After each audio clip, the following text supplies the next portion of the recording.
What's up, Ravens fans? My name is Ryan from Run a Channel called for the Flock Rundown. I always screw this intro up; it's insane. That's I'm all here right. with Noah. He runs a channel called For the Flock, and we're Up, back, guys? man. We're back. Ravens 4 straight, 1-5 to 5-5. How we feeling, bro? Feeling great, man. 5-5 is crazy after 1-5, bro. We tried. We tried to tell them. We tried to tell them. Whenever we were sitting at 1-5, we were like, bro, I know this sucks, but like, it's not over yet. There's a path, bro. We can do it. We kept the hope alive, and we're here. We are, man. Like, it was one thing to talk about it, but then the Ravens had to go out and do it and like prove to us they had the resilience and the talent and the coaching staff that we thought they had to get it done. There's still a long way to go. Like right now, they're still on the outside looking in with the playoff picture. Surprisingly enough, some other great teams like the Chiefs and are as well. So, but got a lot of games left, man. 5-5 puts you in a good position, especially with the way this division is looking, man. I'm really excited.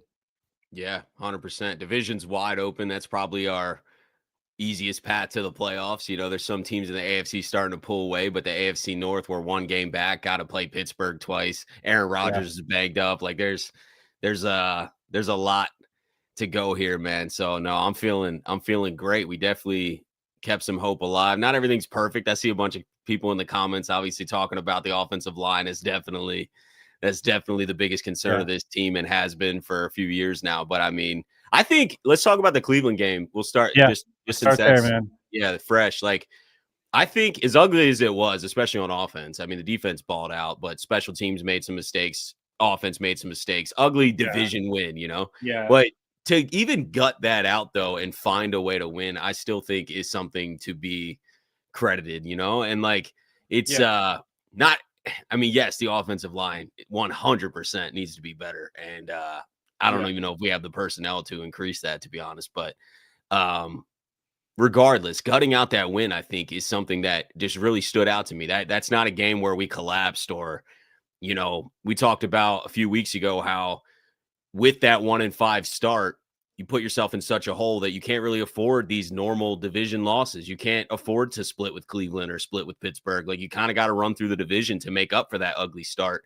Right. And sweeping Cleveland is the perfect start to that, no matter how ugly it was. Yeah. What are your thoughts on the game? Bro, I agree with everything you said. I think it's really encouraging to see the Ravens be able to win the ugly game, like and show that you can win in a different way. Because the reality is they're on the polar opposite. There was other games where it wasn't necessarily ugly, like where our offense is moving up and down the field and like it kind of looks sexy, and you're throwing touchdowns to DeAndre Hopkins, and Lamar's going, but then you find a way to lose the game. You know what I'm saying? I'd rather be able to see you be able to find a way to win. You know what I'm saying? Yeah. And when like how many times have the Bills beat us lately where they did not play as good of football? Like they were not the better team, but the last two matchups they just find a way to win, right? So it was cool to see the Ravens be able to find a way to win. Despite having some of those blunders, the LeJohntay Wester, like muffed punt, like he's a rookie, he's learning, I hope that doesn't rip his confidence the rest of the year because he's really talented, but then some of the other weird stuff like the fluky interception off of Keaton Mitchell's hands. There was another interception where, Roger Rosengarten gets bullied back, belted in the helmet, the ball goes flying up, and there's a weird interception. Like, a lot of times with those pass deflections where like you can't control where the ball goes. It's a fluky thing, but to see the Ravens be able to overcome that was encouraging. To see them be able to win in a different way, especially in an ugly divisional rival game against a Hall of Fame pass rusher, Myles Garrett, and against, on the road as well. So I'm encouraged to see the win despite it being a little ugly. The defense balled, bro. The defense, I know it's against Dylan Gabriel and Shador, but they were dominant. They probably would have let up 3, maybe 6 points if it weren't for those, turnovers and muff punt. You know what I'm saying? Even with all that, only 9. I mean, it's Exactly, still very man. impressive. Yeah, the defense balling, man. Yes. So cool to see the Ravens play complementary football. That's my point. Yeah, 100%. Yeah, it's and overcome a million mistakes, and we definitely have to limit those mistakes too. It's not an excuse to have those, but it's just refreshing and nice to overcome it for once and not those Right. that's something we would have lost earlier in the season, no doubt. How about Mark Andrews' absolute legendary game? I pulled this up too because for one, this photo's sick, but for another. He's only, and I didn't. Yeah, I know. Yeah. Down in the dirt, like completely wrecked. Yeah, no, it's a fire photo. And Schweissinger had an incredible game too, but that's a fire photo. And he was talking trash with Mark earlier in the game. I don't know if you saw, they were getting into it. Yeah. So to see him like plastered in the dirt with Mark celebrating, and then you can see Kohler and Ricard, and then who's the coach in the back? Is that our pass rush? Is that Chuck Smith? It looks like it. Yeah, I can't. With his hands up, like small on my screen. It looks like it. Yeah. I love it, man. Yeah, and Mark's only 4 catches away from becoming the Ravens' all-time receptions leader. So this guy's about to have the triple crown: touchdowns, receiving yards, and receptions as a tight end. The only other tight end to do that for his franchise is Travis Kelce with the Chiefs. Yeah. Hey, man, at this point, he might catch up for an all-time rusher. Yeah. No, but yeah, Mark's a legend, man. Mark's 100%.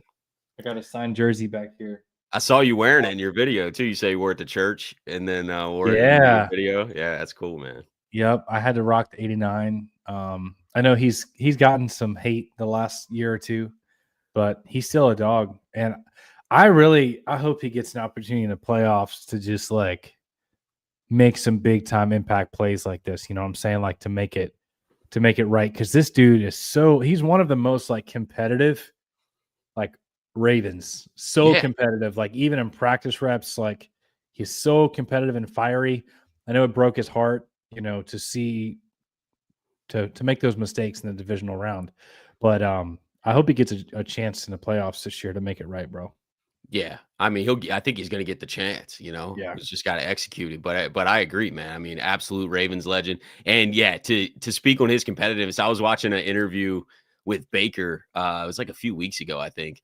And they were talking. They asked him about like being friends with Mark and stuff. He's like, I'm only friends with him in the offseason. Like we're tight, but like he literally won't speak to me during this season. Mark's like that close off, that competitive, like, and you can see it on the field too, man. This is never, I know he's had some drops and stuff, but like this is never a guy who's not putting in effort or doesn't care. You know what I mean? So he locks in.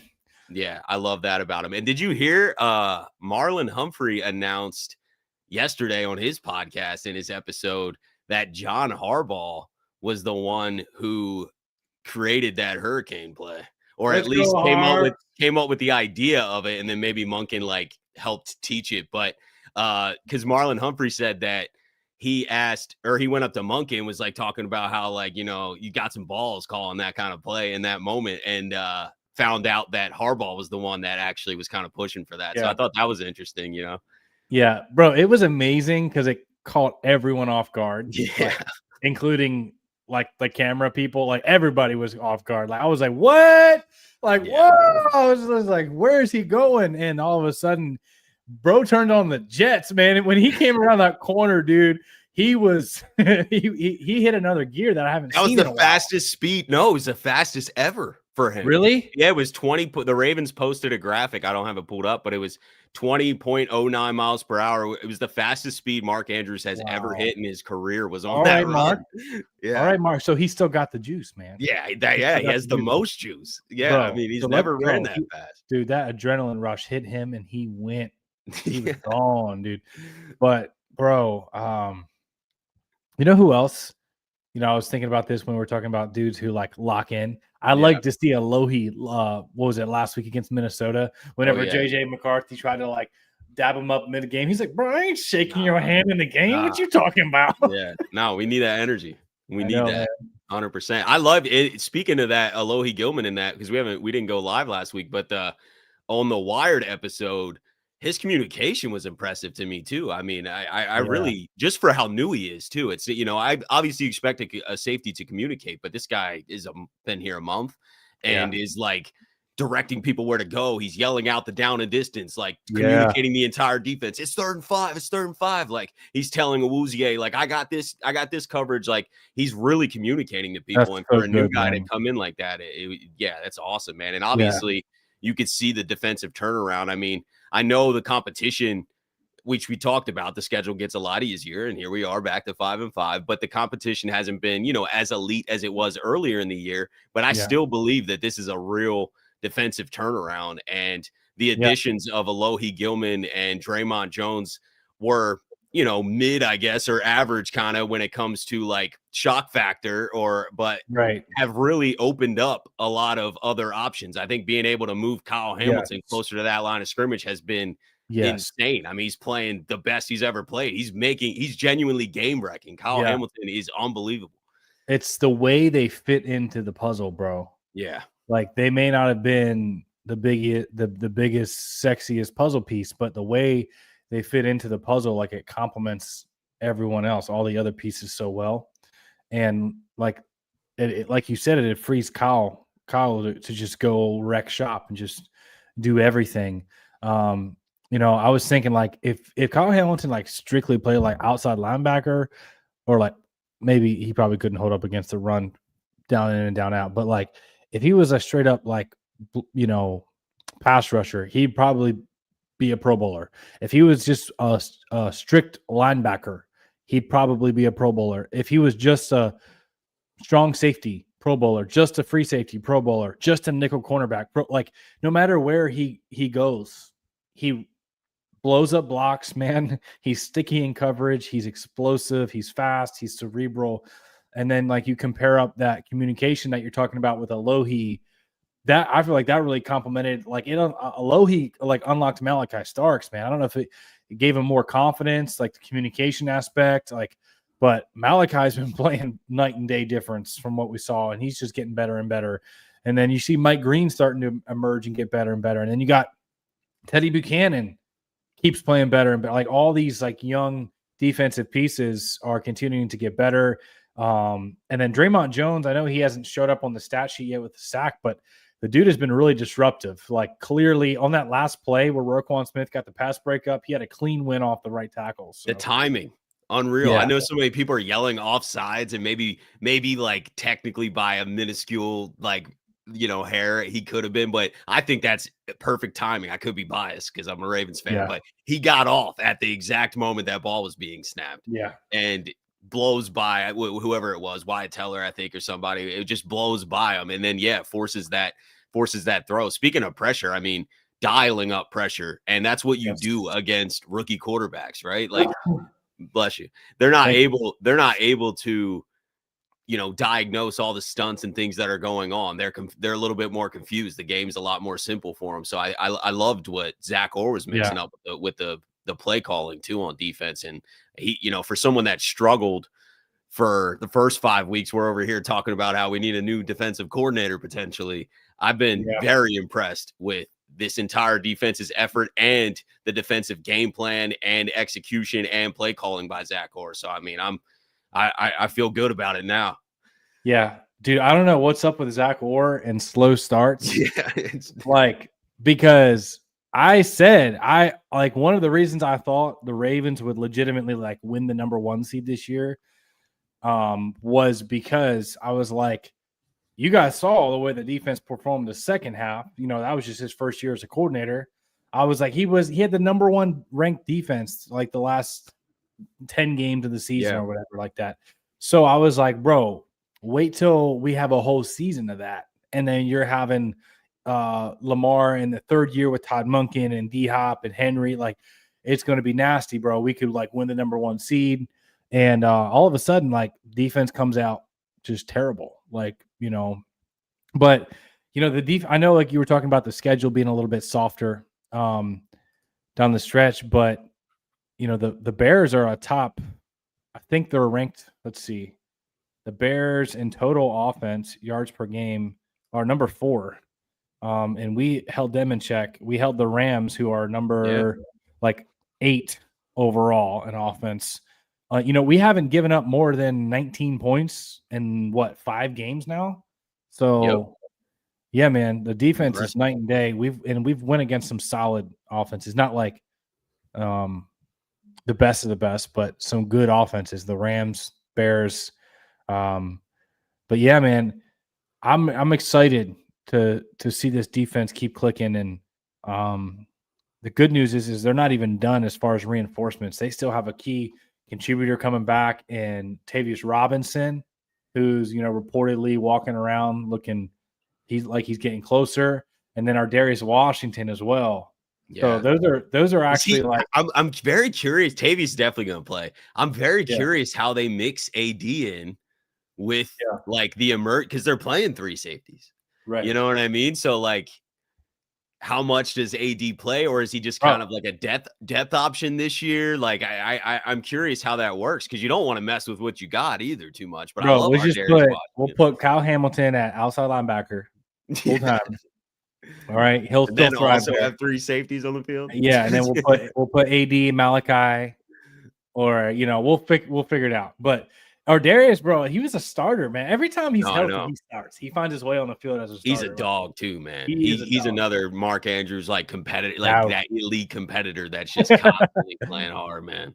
Yes. Yeah. Yes. No, I'm excited, and hopefully he can.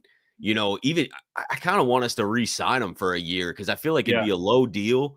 And then also, give him this year to kind of work back to himself, and then have a fully healthy year next year where he can be deployed. Because like Gilman, I think, is a free agent. Our Darius is a free agent. So we're going to have to make a decision there. And, I don't want to like lose everybody. I think there's a lot of good chess pieces there that wouldn't cost a ton. It's not like these are expensive players. So I think we can keep one or two, both of them, and they're going to help a ton.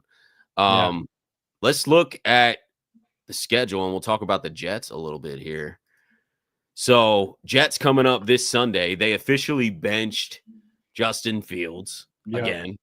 And then so Tyrod Taylor, familiar face, is going to be starting. I don't know how you feel, but I don't think it makes the world of a difference. I mean, Tyrod's probably less of a threat on the ground, and like less of a threat from an athletic standpoint. I think Fields can do more running the ball. Tyrod might be a little safer executing a short, quick passing game, but I'm not super concerned that we are going to have a lot of problems against the Jets. We're favored by 13 coming into this game. So what are your early thoughts on us playing the Jets, and then just kind of peeking ahead here to this division run we got, and the season's getting towards the home stretch here?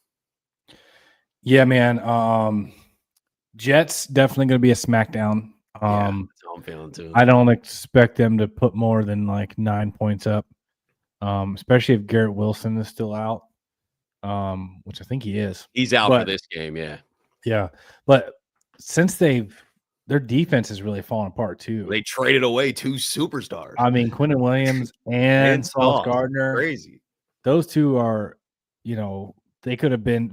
Both those dudes are all pros. You know what I mean? So on right up front and then right in the back, like 2 really important positions, man, gone. So I think we're going to have fun. Like, I think we're going to walk away from this game going, man, we are getting rolling hot right in the middle of the season, 6-5 afterwards. You know what I'm saying? We're going to be feeling ourselves after this one. That's what I'm thinking. Is that right? 10 a.m. This is West Coast time. My fault. Yeah. We got one of those London games or something. I'm out in the West now. The Pacific time on my phone. I screenshotted it. 10 a.m. for me. I'll actually be home. I'll be home for these games though. I'm coming home Friday, and I'm going to the Thanksgiving Bengals game. So I'll be back. Let's go, man. Yeah. So and then Bengals. I don't know if you saw the thing about Burrow. Burrow could possibly be back for that game. I don't think they're going to rush him with them not even being in contention now. Like they're 3-7. They have like no playoff chance. According to, let's see here.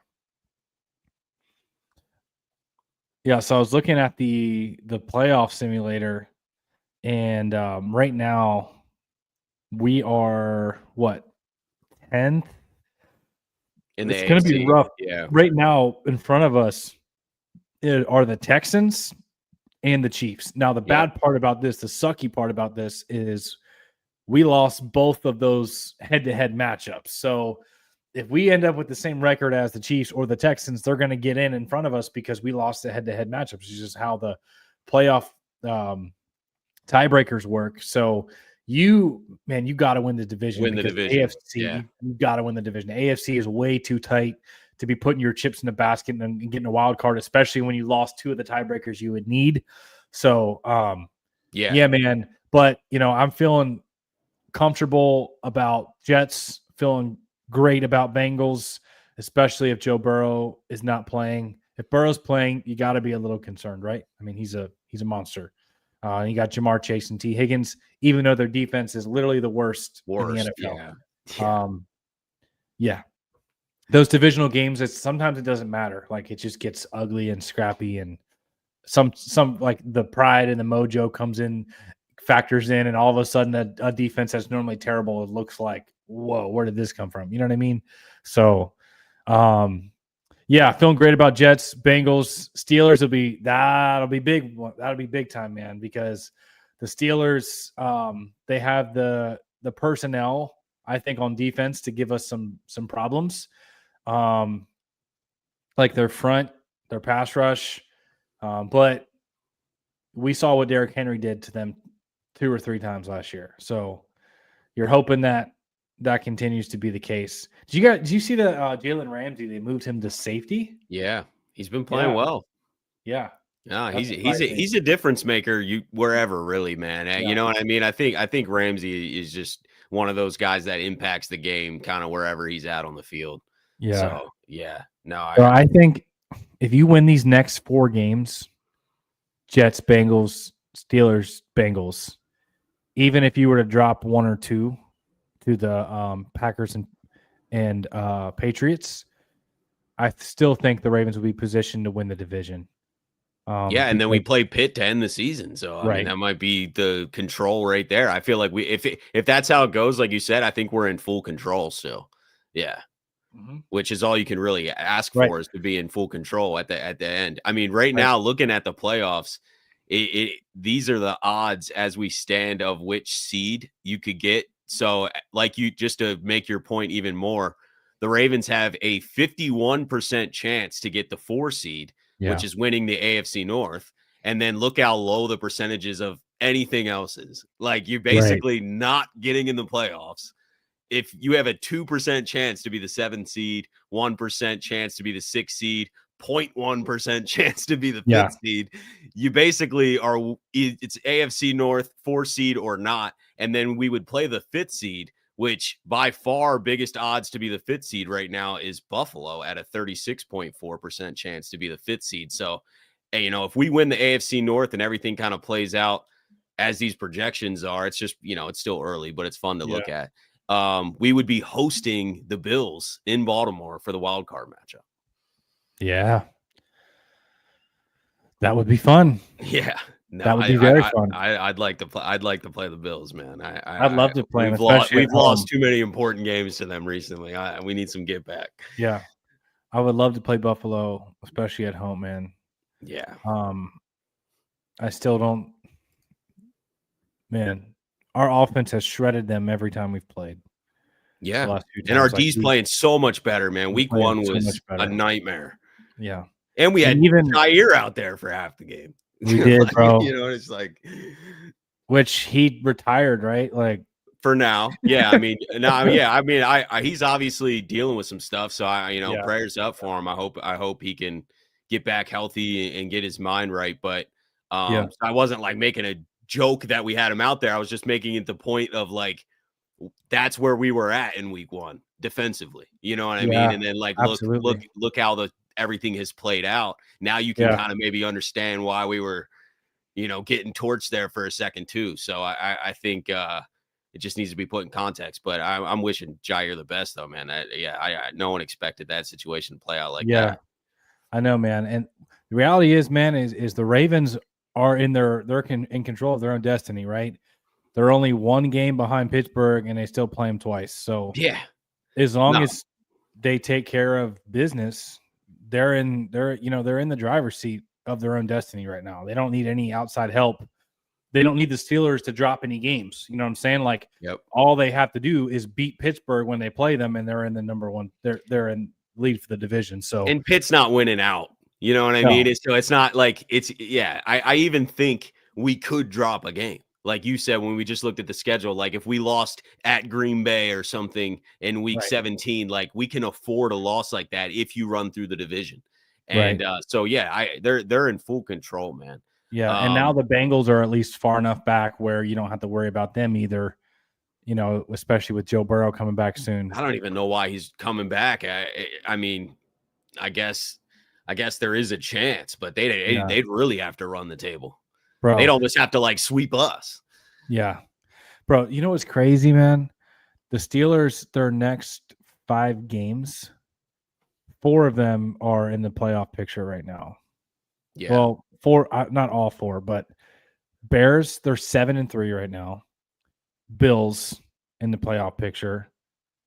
Baltimore, and then they have the Lions after the Dolphins. So they definitely have a tough schedule down the stretch. And Rodgers might be out this week against the Bears. Yep. I don't think he's out long term, but he has a wrist fracture, and I know he's, from what I've been reading, he's been pushing to play, but there's still a high chance he doesn't play this week. So I mean, yeah, they might have to survive a game or two without him. So and then Jamar Chase is suspended. I see somebody saying that he's suspended. I think he might be appealing or something, but he's suspended for a game. I mean, bro, he got caught on camera hawking a loogie. I know. I don't know how you can. I don't know how you appeal that. He said no. He admitted to spitting. He said that he wasn't like intentionally spitting on his face or anything. He was just a spit flew out and hit the uniform, and I was like, "That's a bad argument, though." Like, yeah, bro. It sometimes looks you bad. just got always Just tell the take truth, game. man. Yeah, I agree. Take the L. Just tell the league, "Hey, man, I was in the moment. We were heated. Dumb mistake. Shouldn't have spit on him. I'm really sorry about that." Don't be like, "Bro, it was an accident. It just flew out. Like, I did spit, but it wasn't intentional." Like, come on. Yeah. No, like, 100%. come on, 100%. man. Like, I've seen spit fly out of people's mouth on accident, and it looks a whole lot different than when you just straight up. Yeah. I agree. And they're like arguing. Like, yeah, I definitely think it was intentional. So let's I want to address like 70% of the comments are about the offensive line. So I definitely am not ignoring that. Let's talk about, because it's not all rosy, right? Like, not everything's not all perfect right now. No, it's not. The biggest weakness of the team, and this is not new, by the way, if you've been watching for the last 2 years, is the offensive line. And I think they have regressed overall from last year. It's not, obviously Fa'alele is probably is the biggest weakness. I think that's where we could improve the most, but the whole offensive line has regressed. Yeah. And it's weird to see. It's weird that we can't run in short yardage situations. Like, and we've talked about this year before, but how many times are we getting inside the 5 or the 3 yard line and we can't run? It's getting stuffed. And then, then we're trying to do something else, roll Lamar out, or you could tell Todd Monken goes away from it quick because it's like, oh man, we're getting no push, getting stuffed, for a 100%. loss. I mean, dude, I would almost rather, like, I know sometimes we're like, oh, just run the ball down there. You got Derrick Henry, but like at this point, you've seen that what you're putting on tape, and the offensive line just sucks. Like, go play action on first down, like, or just spread everyone out. I think we can't like be in heavy formations and obviously run, which sucks. Right. But like if we spread everyone out, we have a little bit better of a chance. It's just like when the defense knows we're running this year, it's over, man. Like the whole O-line is not blocking well, and I would love to see, I don't know how close he is, but I would love to see Emery at right guard, even if it's a rotation at first. Like, and I know we're not afraid to have a rotation. And I know some people are against rotations, but like, I think the coaches are probably nervous to like switch the O-line out of nowhere, and go with a rookie. So especially one that wasn't there all off season. So that I'm sure there's some of that. So I don't know. And we're not at practice. Nobody's at practice, by the way, besides the team. So like, I mean, reporters are for the warm-ups, but like no one's getting a real look. And I don't know. None of us know exactly how close he is to being ready, but I do know the coaches have raved about Emery even this year since he's been back. So they are high on him. It doesn't feel like a Ben Cleveland situation. You know what I mean? Like the Ben Cleveland situation, but just by listening to the coaches, you can tell there's no belief there. Like they don't believe that he's an upgrade. So when you hear comments from Harbaugh, like we got the best 5 guys out there, I think he believes that at the moment, and maybe he believes it, but you gotta at least see it on tape. That's the frustrating part. Is they just don't want to out it publicly, and I don't know if they think Emery is ready. That's why I would love to see him in some game action, so that like at least we can see. Right, you know what I mean? Like that. Here's what I'm saying is like they're saying they see the best 5 because they see him in practice every day, right? But I'm saying I would like to at least see Ben Cleveland get a chance in live game action to see what it would actually look like. Because from every game that I've ever seen of Ben Cleveland where he's come in, it's better than what we're seeing with Falele right now. Like, I know smaller sample size, but yeah, better moments. Not as many not as many awful moments. Yeah. Yes. I like Ben Cleveland. Like, I know the coaching staff does not. I'm not saying he's a great starting option, but I would like to at least see him get a shot, man. That's all I'm saying. You want Cleveland now over Emery, or are you like more? I'm more excited about Emery, but I'm excited about Emery. But I would love to see Cleveland get a chance at either guard position. Yeah, I don't think they're changing Voorhees. No, I get that. Yeah, I don't think he's definitely not blowing anyone away, but he's a lot more consistent than our right guard right now. Yeah. And like, there's been moments of Voorhees where I'm like, okay, like he's good enough, for now. But the right guard situation is just, it's a liability, man. Anytime out in space, it's a liability. Like this is, and maybe we're, nah, it's not even that. We have high standards for a good reason. Like we're trying to win championships around here, man. Like it's high standards, and that's okay, I think. Because like, yes, not every team's got a brick wall of an offensive line, but we need to build a brick wall around Lamar Jackson and watch what happens. Right. Yeah, we saw what it looked like in 2019 when he had a really good offensive line. It didn't matter who was out there. It didn't matter if it was, and we'd be able to run Miles Borkin and Seth Roberts and Willie Snead. When he had time, when Lamar has time, it's over. It's over.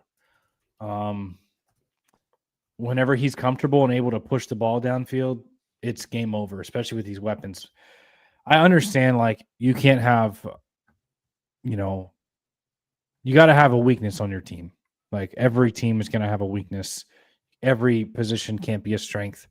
I would just like to at least see someone else get a shot at right guard to see what it looked like. But at this point, it doesn't feel like the coaching staff acknowledges it as a problem enough, and it's frustrating. So yeah, it is. It is frustrating. I don't think they're ever going to announce it publicly, right? For 2 reasons. They're very family oriented. They're never going to kind of put a player on blast. And for the other reason, Harbaugh is, and I mean, for good reason, I guess, is very quiet about information ahead of like giving it to an opponent. Like he doesn't want to lose any competitive advantages there. So I think that, if we did see a change, it would just kind of happen in the game or like right before the game or something like that. And that's why I said I wouldn't be against even a rotation with someone like Emery. Like, there's not as much risk there when you just put him in for some snaps and just see what you got there. And if things are moving well and you like what you see, then keep them there. But I don't know. I want some kind of change because that is the biggest hole on this team by far. Let's get to some of these super chats though. Rayvori Sports, appreciate you with the 2. Is Lamar Jackson playing injured? I think a little bit. Yeah. I mean, we know he's had an injury in training camp. He had the hamstring injury that kept him out for a month. I definitely think he's not 100%. I wouldn't say he's like super injured though, but I've noticed a little bit less running or a lot less running. And He was just on the injury report before the game too. yeah, So. and he missed Wednesday's practice with a knee. He's definitely banged up. And there's no doubt about it. There's multiple guys banged up. Kyle Hamilton's banged up. Like, it's just whether they're going to fight through it or not. So yeah, I think Lamar's a little hampered in that, but it doesn't, as long if he could get solid protection, I don't think Lamar is a liability or anything. Like he's able to do everything he needs to do. I think he can even run. He's just choosing to run a little less. He's also not keeping any of the read options. I don't know if you've been noticing that. He's only kind of running when there's space in a pass play he's taking off. He's not really holding any of the options. And that sometimes, not that I want him to run more, but if you're running a lot of a zone read and Lamar's never keeping it, defenses start to really just crash in on the running back then. So when Lamar kept it a lot, the threat increases. Right.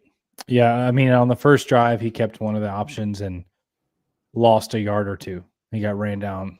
He didn't look as fast as he normally does.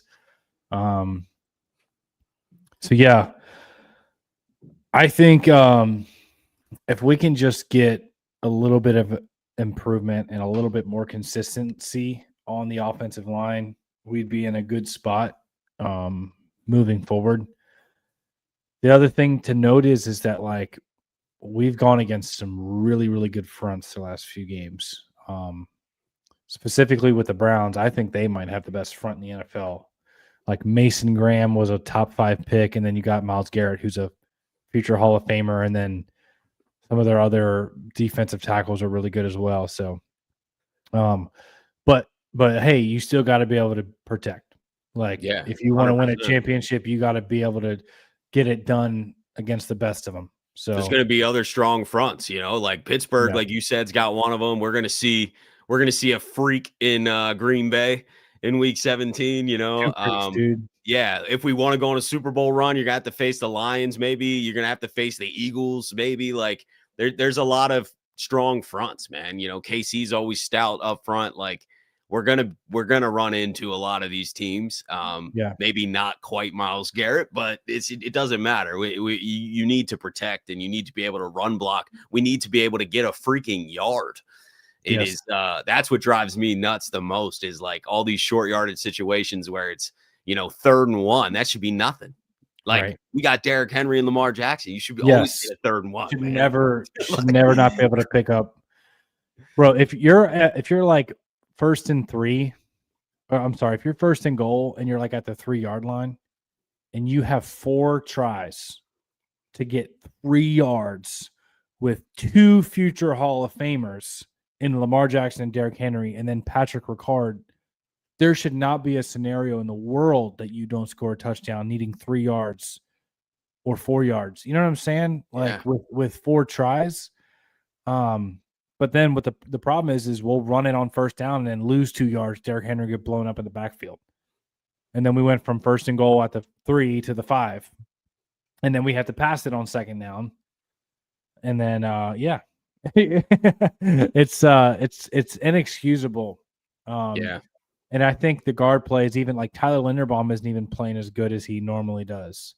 I know 100%. It does affect everything. There's been a regression overall though too. Like Roger Rosengarten didn't take a leap, So like you got an offensive line that was younger and on the rise a little bit last year, and then now taking a little bit of step back when most of us kind of thought they were going to take a step forward. Like I didn't think it was going to be worse than last year.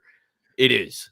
Right. You know what I mean? It has to be made about this is the first year we've had the whole year a different offensive line coach. Yeah, I think it matters. Right? Warhop, yeah. So I'm not trying to point the finger, but like you said, it felt like we were getting some young guys getting better, and then all of a sudden we had the passing of Joe D, right? Yeah. And then George Warhop comes in, helps out, keeps them afloat. Like they weren't terrible last season, right? But still all throughout the offseason, it was Joe D that was developing and preparing them all throughout training camp and everything. But then this year was George. He had the keys the whole time, and it doesn't look good, not only for the young guys, but like even Stanley and Linderbaum didn't really make any progress. So yeah. Yeah, I mean Stanley's older. I think he's our best player still, but like the other guys need to be better. They're all young. Like I want to see them getting better. I don't really expect Ronnie to like take leaps. You know what I mean? Like I expect the rest of the team to the line to though. Like they're young. We got another super chat. Speaking of this offensive line, before we move on to anything else, from Ali Dago. Appreciate you, man, with the 2. Any good offensive linemen in free agency? I just pulled it up just to kind of take a little look here. No. Oh, whoa. There we go. Yeah, I don't know if that's our path. There's some older guys, but Cleveland. I think this is 2025 free agents or 26. Yeah. You got to switch that to 2025 because all these guys are under like Wyatt Teller and Joel Bitonio are both under contract with the Browns right now. Yeah. He means next offseason. Oh, I thought he meant like right now. Not right now. Or maybe he means right now. Oh, I was kind of looking ahead. Maybe you do mean right now. You can let me know. My bad. I don't think there's any available right now. Nah, let me see though. 2025. Scherf retired. I don't know why. So he's not. Mason has not been good. Jedrick Wills, I'm pretty sure, got injured. Yeah, they would have made a move at this point, I think, in free agency. I mean, there's nobody out there, man. Every team needs good offensive linemen like these guys. The guys that are available right now are not great. Yeah, I would have loved to see Brandon Scherf, but he retired. So yeah, I know. I was calling for him earlier in the season too, and then I found out from like where do you go to college, like Iowa? I saw somebody, I think it was TY, posted on X article from Iowa that was like honoring him, and like he said he retired, and I was like, this didn't make any headlines, but he's not playing football this year. So I'm kind of irritated the Ravens didn't sign Dalton Risner. Like I have been wanting the Ravens to sign him every single year that he's been a free agent because he ends up signing 1-year deals like right at the end of training camp or in the beginning of seasons. Every year he's available. I'm like, why are you not pulling the trigger here? Like he's playing good football for the Bengals right now. Yeah, he's a solid. He's an average guard every time he steps on the field. Like he's not a Pro Bowler, but he's a serviceable player that would have helped the offensive line get better, in my opinion. Yeah, I definitely think we failed. Eric DaCosta, I guess, is the only one really doing that. Failed to go real hard and aggressive with the offensive line. I think they thought it'd be good enough. Yeah. And now they're kind of living with the consequences, trying to fight through it. You know what I mean? So, and there's not a lot of help coming. So hopefully that's why I keep hope alive that someone like Emery, who they really believe in, can kind of hit the ground running, get into football shape, and just build the confidence with the coaches. And like, let's see him out there because I know they drafted him to play. He's a 3rd round pick. Yeah, and he played on the right side. So, I mean, he's the guy. Is he ready or not, I guess, is what the real question is. And we don't have an answer until we at least see a couple snaps out there. Yeah. Bro, that's exactly. They were probably thinking we have 4 of our 5 starters from last year returning. They're going to get better. And then we're also going to draft a 3rd round guard or tackle, Emory Jones, let him develop. We'll have 4 of our 5 guys returning. We'll have Emory, and then we'll bring back Ben Cleveland, and we'll, get some other guys in the draft. And it sounds like a decent plan from the outside, looking in. But whenever Falele gets worse, Voorhees gets worse, like Rosengarten gets worse, and then Emory Jones gets injured, the plan kind of fell through the cracks pretty quick. Well, he was already injured. He wasn't even a new injury. They knew that. It just like kind of stretched longer than they thought, I guess. I don't think because originally, and this happens with a lot of guys, it seems like, we get a projection like, oh, he's going to be back by training camp. And then, it's like he starts rehab in training camp. Like, yeah. So that's kind of, I think it just extended so much more. And it sucks, man. It's the biggest hole of this team, but we're fighting through it, and we're 5-5. So that is it's a good place, man, and hopefully that just improves. It'll scare me in the playoffs, but it's not scaring me right now. We're not going against. We should run through the Jets, man. You know, our offense should look great. We should not have problems getting 1 yard against the Jets on Sunday. Yeah. You're hoping to just keep building momentum, and kind of adding new wrinkles. I'd like to see the Ravens add some new wrinkles on the offense. Try some different things, especially against a team where you have some wiggle room to try new things. Yep. Specifically, two things I'd like to see from the offense, Ryan.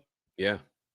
Is I'd like to see them pass more out of heavy formations, and I'd like to see them run more out of 11 personnel.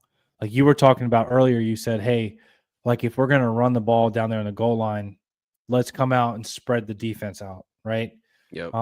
I'd like to see. The problem is right now it feels like the Ravens are really predictable when it comes to like if Justice Hill's on the field, you're passing, and if Derrick Henry is on the field, you're probably running.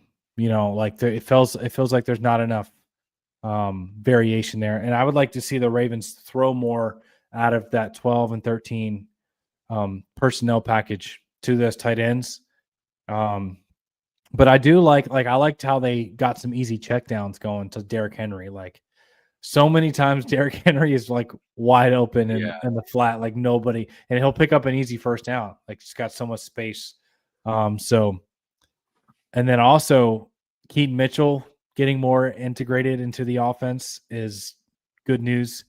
I'd like to see if we like an ideal world, Ryan, like in my opinion, bro, we have Derrick Henry in that 16 to 20 carry range, and then Keaton Mitchell in that 8 to 12 carry range.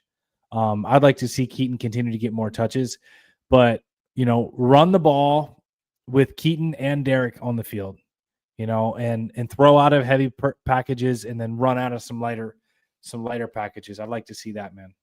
Yeah, I mean, it's a good opportunity to mix things up. I don't know if Hill's going to even be back, so we might see a lot more Keaton. He kind of split. Keaton and Ali split snaps. I think it was 16-12, which I was a little surprised by. I thought Keaton was going to kind of have an explosion of usage, you know what I mean, with Hill out. And we used Ali as well. So I'm not sure how that balance will end up being, but Keaton's obviously a weapon. I mean, the drop screen pass that ended up getting picked sucks, but it happens. Just don't do it again, But I think Keaton on the field is a weapon, so I'd like to see more of him. He's a great change of pace back with Henry. We got to find a way to get the run game going. And I always just think spreading things out create more opportunity because we can't win heavy, and that is not usual. Usually we can be a little predictable. Last year we were running down people's throats at the end of the season, like Pittsburgh, what you brought up earlier. We were running down their throat, and there was nothing they could do about it. Yeah. You know what I mean? It was like, it was predictable, but who cares? You couldn't stop. Right. And we haven't hit that stride at all with our run. We have not yet. We have not yet, but there's hope. There's hope that if they can do it last year with the same personnel, they can do it again this year, right? Lando S9I says, I like Hill, but I think his injury made us less predictable this game with Mitchell, and I 100% agree with that. I was thinking the exact same thing, that not having Keaton out there, it was like, bro, the Ravens wanted to get him some carries, but at the same time, he's a threat in the screen game and stuff. So I felt like the defense was a little bit more on their toes when Mitchell was out there, like there was options. And then Henry, I'd like to see, for me, man, I know that you're supposed to get the run game going before you, like, for play action to be really effective. It just feels like even when the run game isn't going great, like just the threat of handing it off to Derrick Henry under center, it feels like every time the Ravens run hard play action and tuck it in, like Lamar does the head fake and tucks it in the belly of Derrick Henry, that it feels like an easy button for 15 yards over the middle of the field. That's just what it feels like. Maybe I'm deceived, but I feel like when you run hard play action, like one of the tight ends is open in the seam for like a 15-yard chunk. And we also, I know the offensive line hasn't been holding up as well as we'd like to in pass pro, But I'd like to see our downfield passing attack get going, because once that gets going, it's going to open up the run game even more, and the run game complements. It all works together. You know what I mean? Yeah. But I like to see some like more deep shots. I know it feels like Bateman's our deep shot guy. Like that's the guy we throw the ball downfield to, which he's had a lot of success with that. He had 9 touchdowns last year and averaged like a lot per, like a really high yards per catch. But let's try some deep balls to Flowers, man. Let's try some deep balls to Likely. Let's try some deep balls to Tez Walker or DeAndre Hopkins. I know we've had a couple of long connections with D Hop down the sideline, but I'd like to see the downfield passing attack get going as well, bro. Yeah, I was surprised Tez only got 9 snaps with Bateman out. So, and I think Hopkins got like 40. So, I mean, it was a massive Hopkins bump, and Tez is still not really involved at all. And if Bateman comes back, I don't even know if Tez gets activated then. I think the deep passing game struggles a little bit when the pocket's collapsing so much. Lamar can't comfortably step up.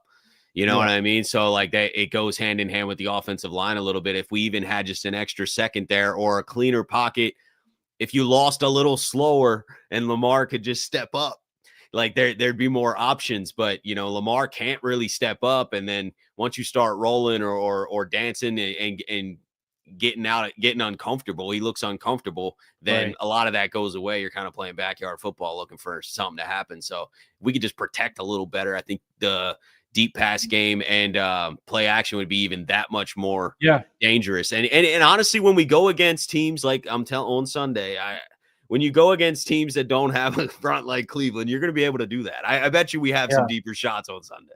Yeah, bro. It just feels like we got to get the rhythm back in the passing game, you know? Yeah. Like just the offense in general, you know, like the running and passing. I feel like we have great moments, but there is no consistent rhythm or consistency. And also red zone, like we're driving pretty well in most games and we're not scoring touchdowns right now.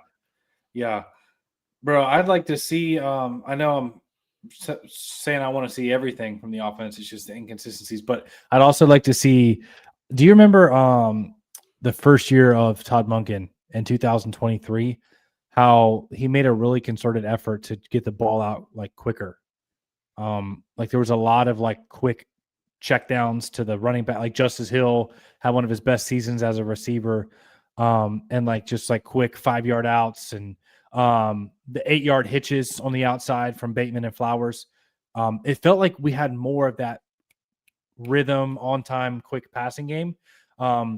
Because teams know that Lamar loves to push down the ball down the field, I feel like a lot of times the easy 8-yard out, you know, is there. Not that it's easy, but I like to see more off. Yeah, I like to see more rhythm. I don't mind that. Also opens up other things. So man. I don't mind that either, especially with how the O-line's been playing. I think getting the ball out is great. I mean, look at other teams that we're playing. We're getting a lot of pressure on other teams right now, and they're doing nothing but quick passes too. Yeah. I mean, even we did do that against the Vikings, though. I don't think we took any real deep shots downfield. It was all quick passes. So, I mean, I think we're trying. We're countering that a little bit, I guess, especially against really good defenses like Minnesota and Cleveland. We were throwing a little bit quicker, but I agree with you. I think that's the best answer that we got right now. You know, if you can't improve the protection drastically, just let's get the ball out quick. And at least you're still moving down the field, man. So, I completely agree. What's up, Jason from Huddle It Up Films? Appreciate you coming through, man. Hey, what I got one off topic of what we were talking about question. Do you think we're going to see Carl Lawson? Because I keep getting surprised every Saturday that he is not activated off the practice squad, and we're just kind of rolling with a Jabo out there. Or do you think it's going to take an injury, or you know, I mean, Harbaugh said he's ready. What's your thoughts on signing Carl and then never seeing him? Yeah, I was going to ask you the same thing. I was going to ask you the exact same thing. So we don't know. I don't know, man. Like, especially if Tavius comes back soon, we'll probably never see the dude. Yeah. But that's what I mean. But you know, I don't see what they're seeing out of a Jabo that you would not at least give Lawson a crack at it. But the only thing I can think of is like maybe he's really not grasping the playbook, because the type of defenses he comes from is more of a 4-3, and he hasn't played a lot of the 3-4 system. Like the only logical answers I can come up with is like he's not getting the playbook, or maybe the attitude or the effort or something like that we're not seeing. That's the only thing I can think of, man, because you'd think like a guy who had 5 sacks last year, and you're kind of a little bit excited about, he would at least get a shot. But yeah, I'm confused by it too. I'm not expecting him to play a ton. Just weird that he's not activated at all. Yeah. And I totally understood for a week or two. Right. But we're a month in, and Harbaugh said, "Oh yeah, Lawson's ready to go. He looks great." And I'm like, "Okay, why is he not even off the practice squad yet? Haven't seen him at all." And we are getting pressure, so I'm not super mad about it, but like also I agree. I think with experience and some explosiveness too, I think he could provide a little bit more than Ajabo is right now, but I don't know. We'll see. Maybe this is the week that they want to test out Lawson against the Jets. I'm not sure. We got another super chat. Corn Pop, appreciate you. Fa'alele has to go. Bro's blocking air. Yeah, he's not good out in space at all. And he probably will be gone in the offseason. He's a free agent, so I don't expect him to go anywhere until then. But maybe a guy like Emery can push here soon, and the coaches want to make a change. But the frustrating part about Fa'alele is like the bro, he actually was the one that's like helped spring Derrick Henry on that 56-yard run. Like, great block. He's got moments. Yeah. Like I was like, bro, if we got that a little bit more often and we just eliminated a few of the lowlights, we'd be cooking, but it's like frustrating that you see him like help spring Derrick Henry for a 56-yard run. You're like, attaboy, great block. And then you have the next snap where you kind of like fake brush somebody, give him a little like, loving hair pat, and then you let him go to your quarterback. Like he's crazy. Not good in space, man. And I don't know if you've noticed recently, but especially in the Cleveland game, they'll really space out their rushers. Their whole D line super spaced out, and they're attacking the tackles then at a different angle, which creates a lot of open space in the middle, and he can't move in open space like that. So it's constantly defenses see it, and they're creating the mismatch by putting him in space.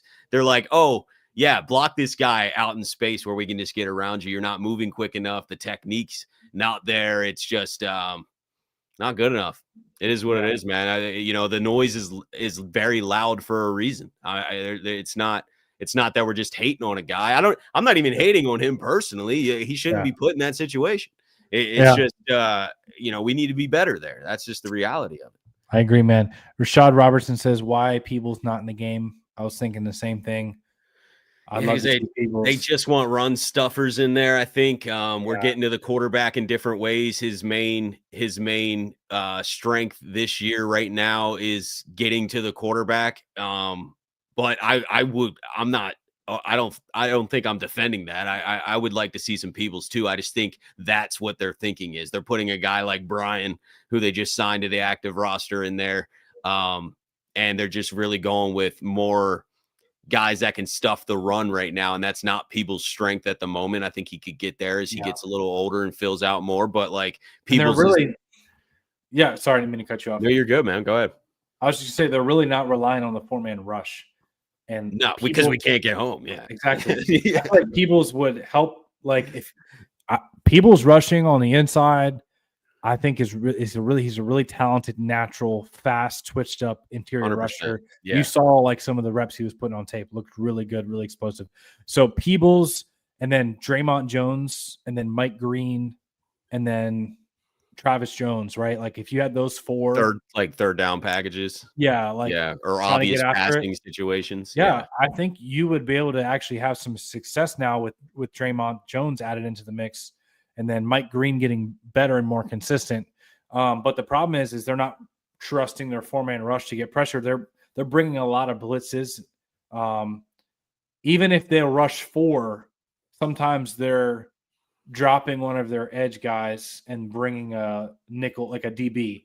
So they're relying on manufactured and blitzes, which is working right now. And they're definitely, their guys are winning more one-on-ones, but I think Peebles would be a solution to get more consistent pressures on the 4-man rush on third down. It's just they don't see that as valuable enough to get him up for game day, because the Ravens are extremely old school. Like, if you don't stop the run, you don't get on the field. You know what I mean? And they're the same way on offense. Like, if you can't run block, if you're a wide receiver, like, you ain't going to get targets. You know, like, they're very Why old do we have school, the same standard with the guard? Yeah, I agree. But yeah, no, I feel you. I completely agree. It's definitely just a decision. It's not like Peoples is bad. He specializes in one thing, and they're choosing to value another thing more. But I wouldn't mind seeing Peoples, and I think we will see a lot more Peoples over the years. You know, Right. Even if we don't see a lot of them this year, don't write him off. Like, this is agree. a guy that I think is going to just continue to kind of get better and make noise and become more well-rounded, and we'll see him next year. So I definitely think that he's here for the long haul. But anything else you want to hit on, man? We've been going an hour. I don't think so, man. I do like your idea though of trying to sub in Emory Jones, like rotation, rotate it. Let's just rotate him, just get him a couple snaps. You know, that's what they did with Macari and Stanley a few years ago, right? I know that was like a weird health thing, but then they also did that last year with Voorhees and McCary. Yeah. Voorhees, and then they also did it with Rosengarten. You remember? Oh, yeah, like, with McCary. Yeah, right tackle. But when Rosengarten got absolutely blasted Yeah. by Chris Jones, like, and they were like, no, come back on the bench, buddy. You ain't ready. Like, do you remember that? And then they started to rotate him, and then as the year went on, they gave him the keys as the starter. But I'd like to see something similar with Jones. Yeah, no, I completely agree. We'll see if that plays out or not. But yeah, we're stuck. Hold on, we got one more from Corn Pop before we hop off. Appreciate you, man. Thanks, with the 5, Buchanan is going to be a candidate for a Defensive Player of the Year.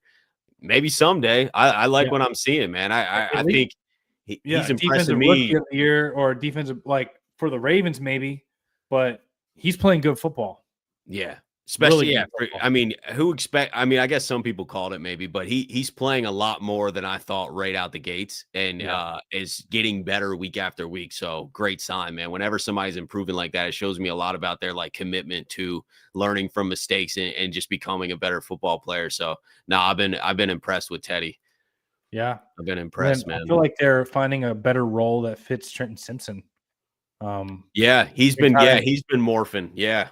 Yeah, they're kind of using him in that Tyus Bowser type of role, you know? Yeah. Hey, whatever works, man. I think that's another athletic guy that if you can find the right role for him, then get him out there. Yeah. I don't mind it. Are we going live next Monday, or what's your schedule looking like? So we can let everyone know. Yeah. Mondays or Tuesdays? We could switch days. I was just asking so we could let everyone know. Yeah, I think next Monday would be great. Go back on the Monday. Back on Monday grind. Cool. Yeah.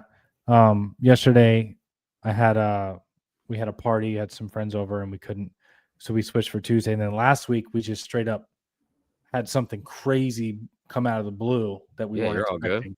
But yeah, we appreciate everyone for tuning in to the live. You know, we've been getting a lot of positive feedback from you guys, you know, saying that, hey, you know, 2 of my favorite Ravens content creators coming together. And me and Ryan always have fun. We don't have to try. We don't have to prepare. We're just 2 dudes. Like, we're basically having a conversation like we would if we ran into each other on the street, but on camera. So it's fun to talk football with you guys. Dennis Hop says, if Noah can, I'll fill in for him. We appreciate you, Dennis. Yeah. But yeah, we look forward to rolling on the Mondays throughout the year. Man, it's getting that time of year, starting to get cold, bro. Starting to get cold. I mean, you know, I was in North Carolina the last few years and moved back up to Pennsylvania, and I'm like, bro, I need to change the wardrobe. Like, it's cold in the morning. Like, you know, big difference, you know? Yeah. So it's getting cold up here. It's Thanksgiving time's rolling around. Playoffs are going to be right here before we know it. The Ravens are 5-5. one game behind Pittsburgh. Pittsburgh has a tough schedule. The Ravens they are in control of their own destiny. And the AFC, like we talked about, bro, is so wide open this year. Like weird year. Weird year. The Broncos are at the number 1 seed at 9-2, right? Yeah, they got a 4-game lead over KC. Yeah, and the Chargers are ahead of Kansas City too. Yeah, so crazy. Kansas City's definitely not winning their division. At least our division's not that tough. Yeah, like we're actually blessed that like since we had that 1-5 start that the Steelers didn't run away from it. Because if the Steelers were 9-2, we'd be in trouble. You know what I mean? But the fact that they're 1 game ahead, it's like, dude, all right, let's ball. Yeah. Bro, we're gonna end up probably playing like the Chargers or the Bills in that wild card round at home. So yeah, I think it's Bills coming to Baltimore. Let's dance. Let's get it. Let's go. Can't wait. But appreciate all you guys, man, for real, for all the support, tuning into the lives. If you're rewatching the video, appreciate you. And we'll be back Monday at 7:00 and back on the grind talking about our dub over the Jets. And looking forward to that Thanksgiving game next Thursday, which I will be at. So if anybody's going to that game, I hope to see you guys there. But yeah, appreciate you guys as always. Have a beautiful rest of your night, and we'll talk to you guys next week. See you.